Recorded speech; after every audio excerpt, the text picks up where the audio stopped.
The morning of September 19th, 2021, the quiet air over Wyoming's Spread Creek turned heavy.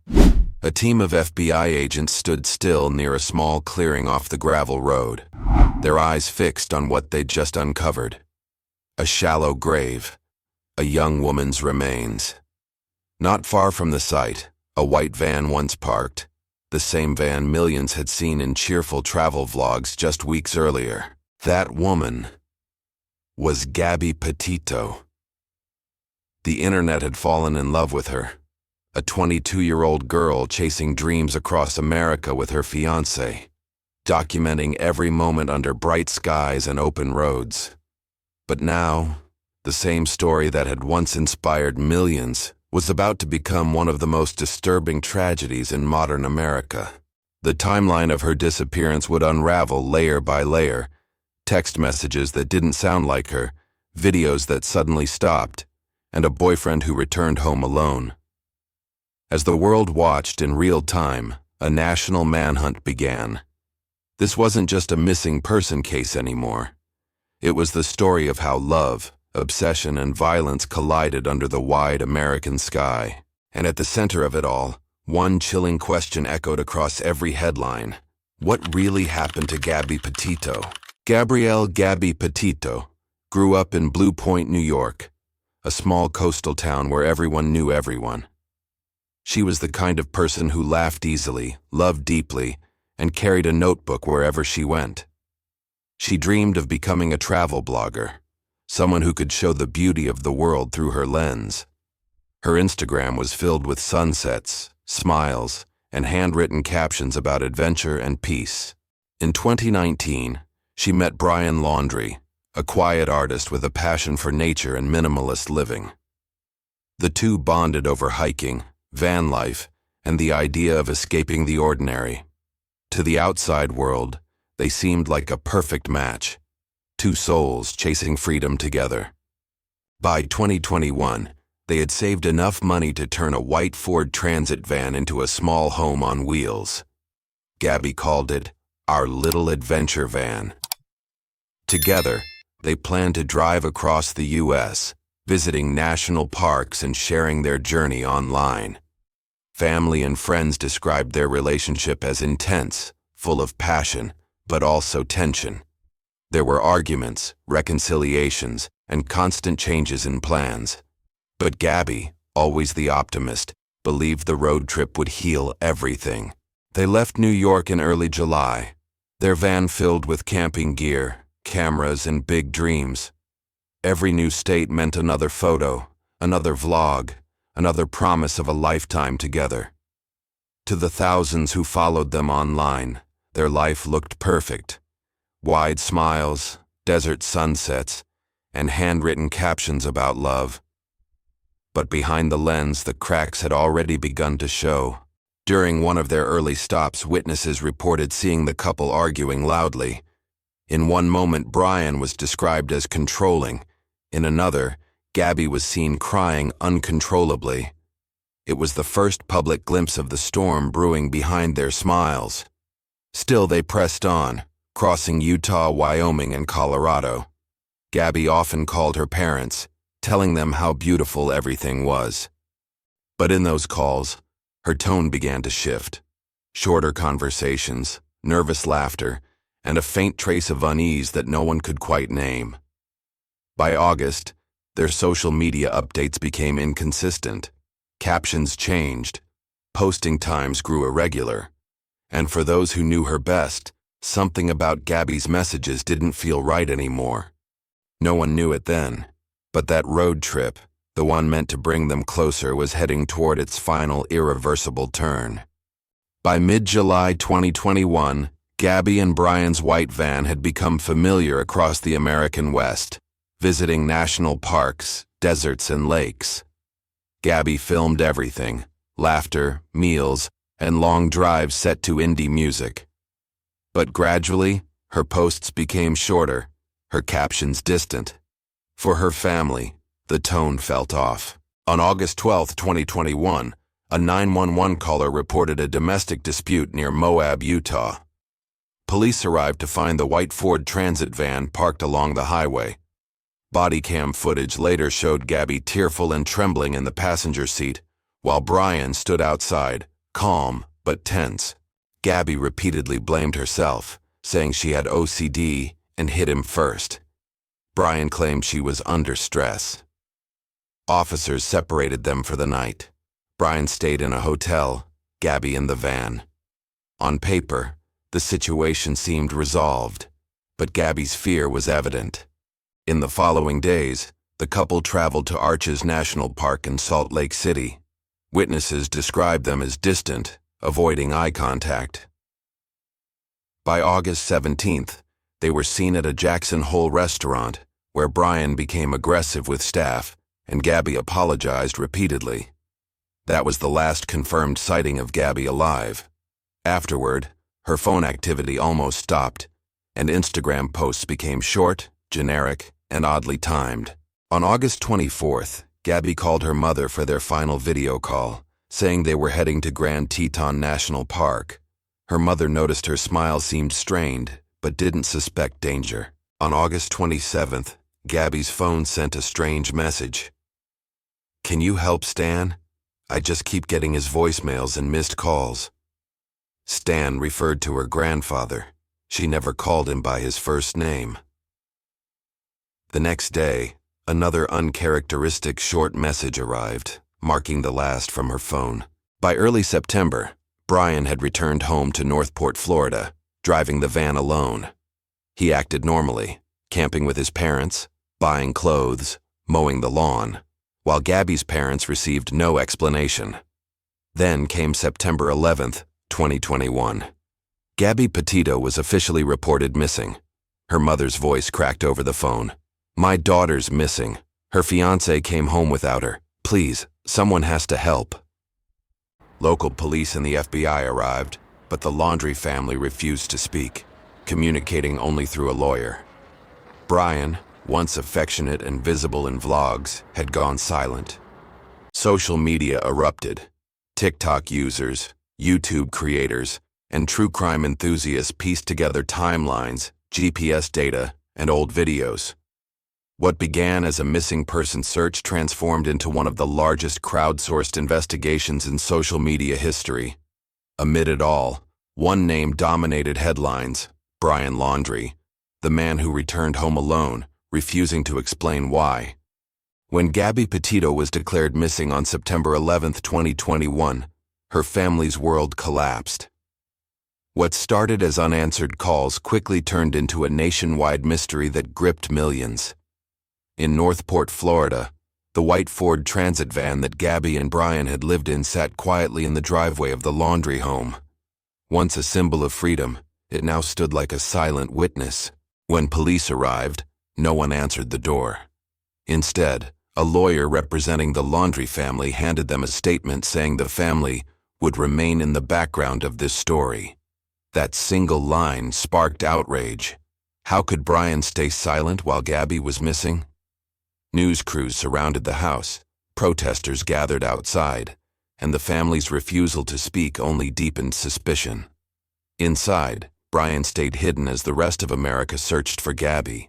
Across Wyoming and Utah, park rangers and volunteers scoured vast wilderness areas.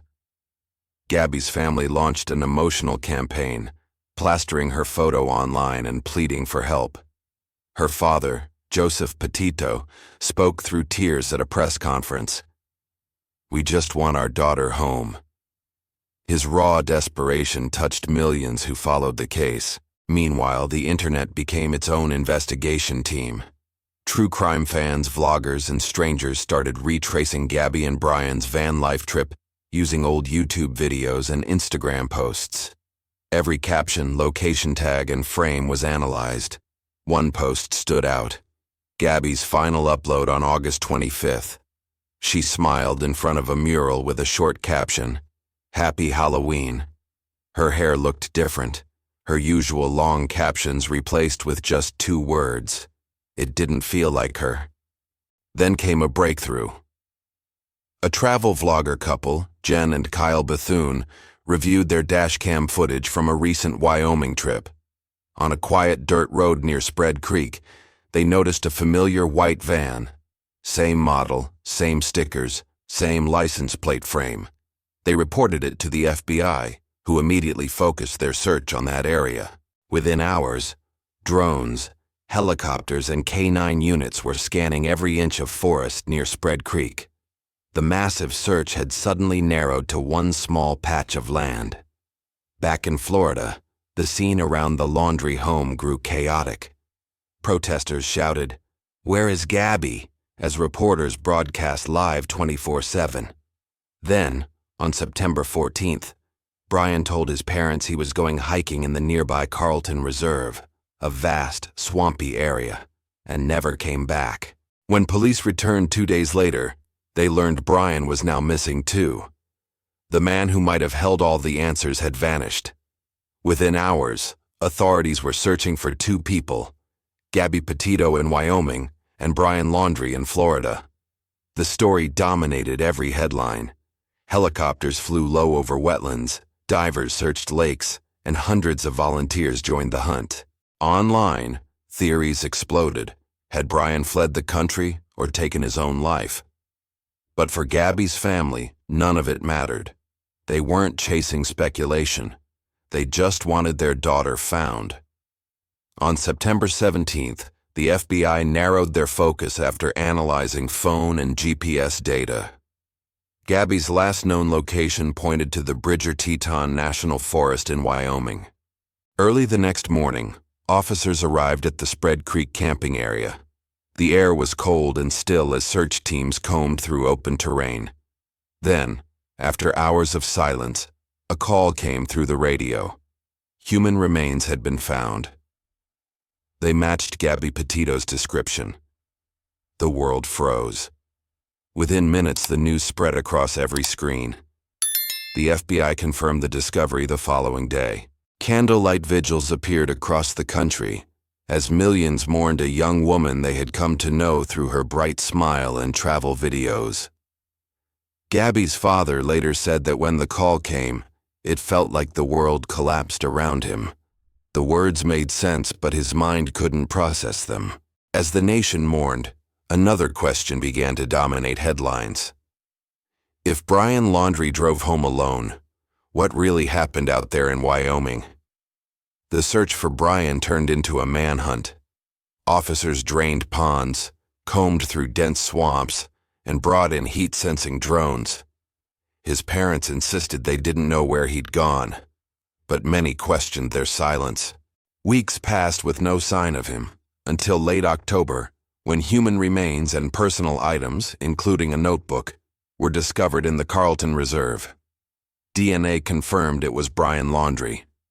In his notebook, he confessed to taking Gabby's life, describing it as a moment of panic after an argument gone too far. The revelation shattered what little hope remained. The story that began as a missing person case had become a tragic symbol of love turned toxic, and of how quickly dreams can unravel. Even after 2 years, the Gabby Petito case remains one of the most haunting modern tragedies, a reminder that evil can hide behind ordinary smiles, and that sometimes the quietest moments carry the darkest secrets. The day after Gabby's remains were found, FBI teams sealed off Spread Creek. Every inch of ground became a clue in what was now a homicide investigation. Her body was sent to Teton County for autopsy, as the nation waited for answers and feared what they might reveal. 3 days later, the coroner confirmed it. Gabby Petito had been strangled. Her remains had lain in the wilderness for weeks. The truth broke hearts but ended the uncertainty. Yet one question still echoed. Who had done this, and why?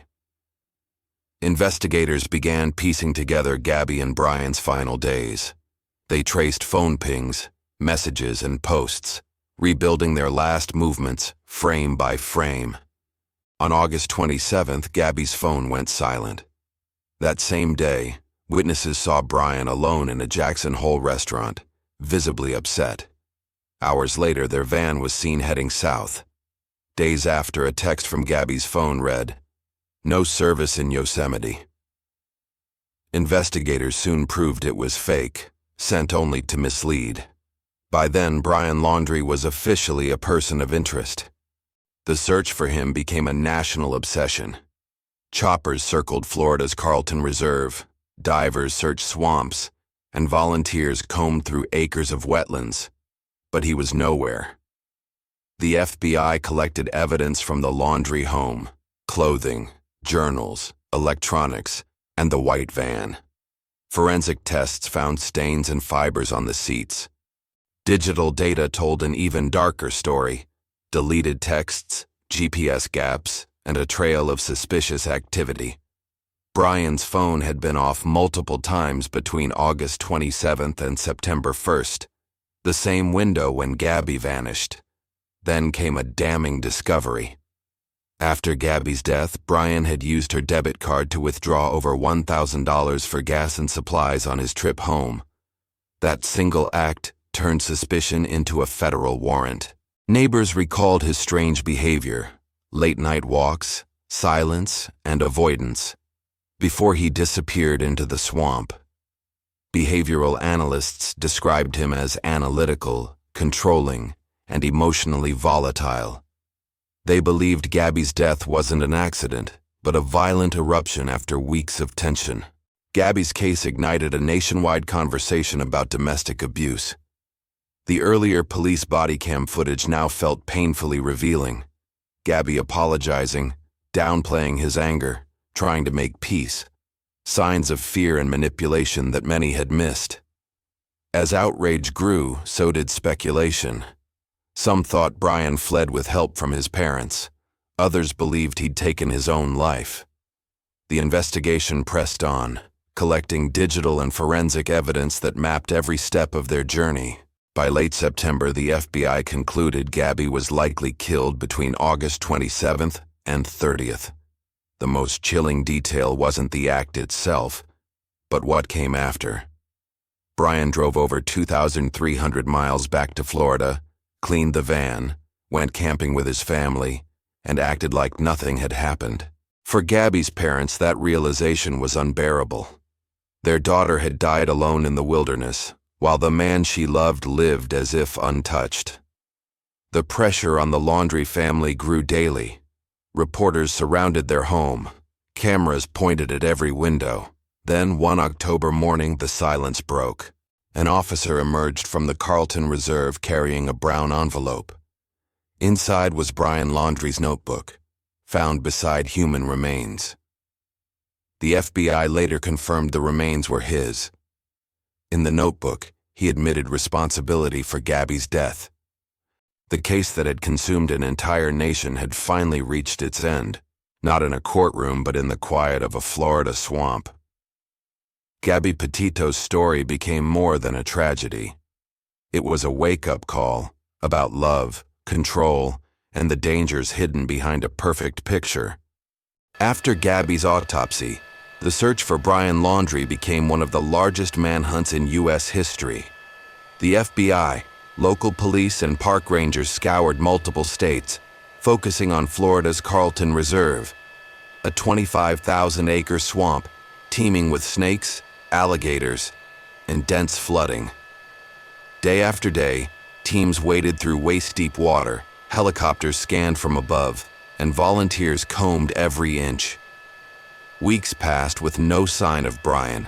Online forums buzzed with speculation, maps, and drone footage.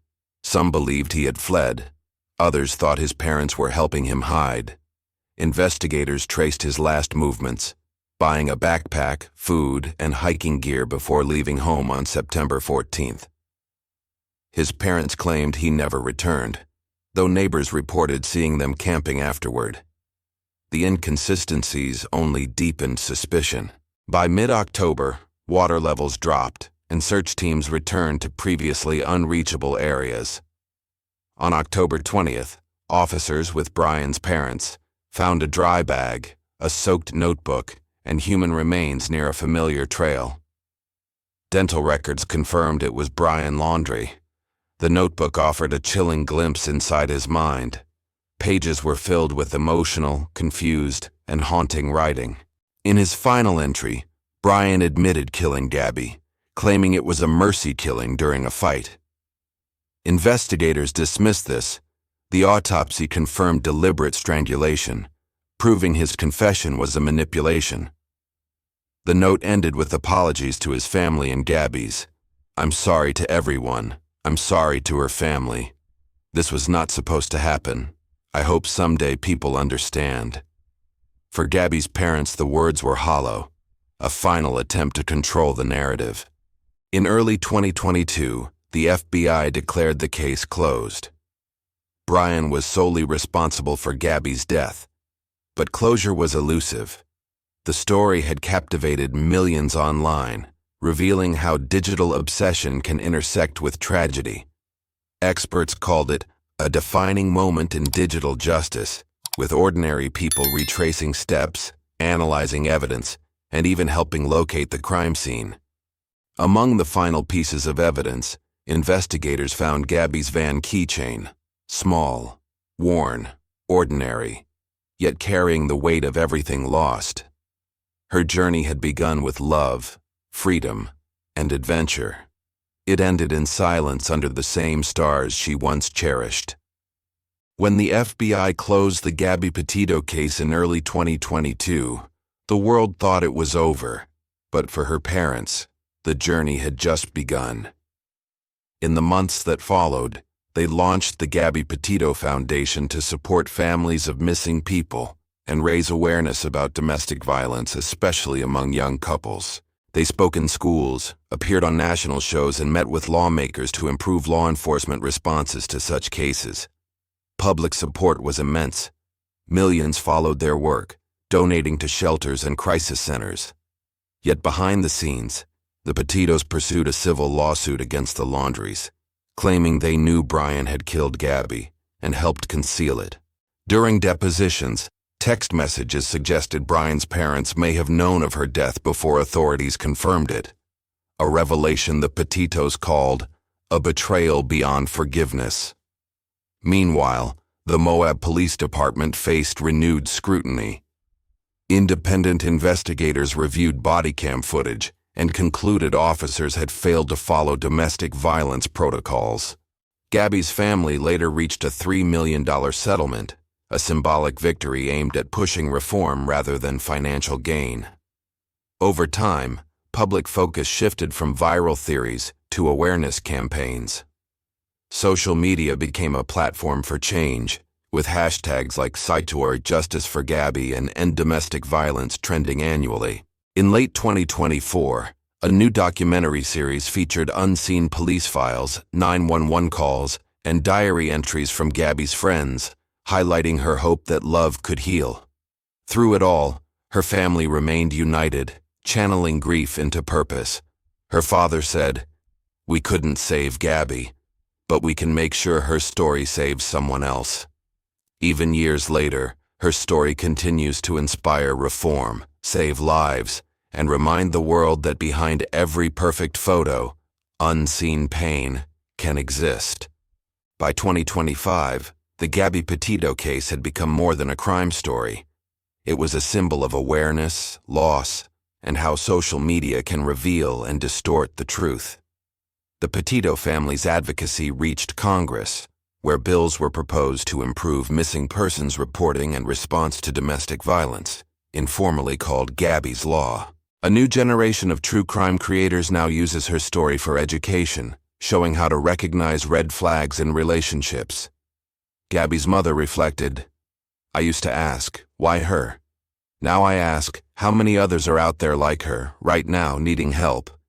The FBI confirmed there were no other suspects. Brian Laundrie's confession notebook remained the final link.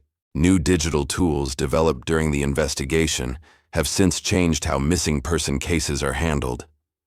The Laundrie family remains mostly out of the public eye, facing ongoing civil suits and backlash. Beyond the tragedy, Gabby's legacy continues through her artwork, travel videos, and handwritten notes, turned into memorials and awareness exhibits nationwide. Her father often says her story is about how she lived, not how she died. Her laughter, adventures, and spirit inspire young women to leave toxic relationships and speak up. In the end, the Gabby Petito story, is no longer just a solved case. It's a mirror for everyone watching. It reminds us that love mixed with control can be deadly, and that sometimes the most powerful justice is ensuring the story never fades.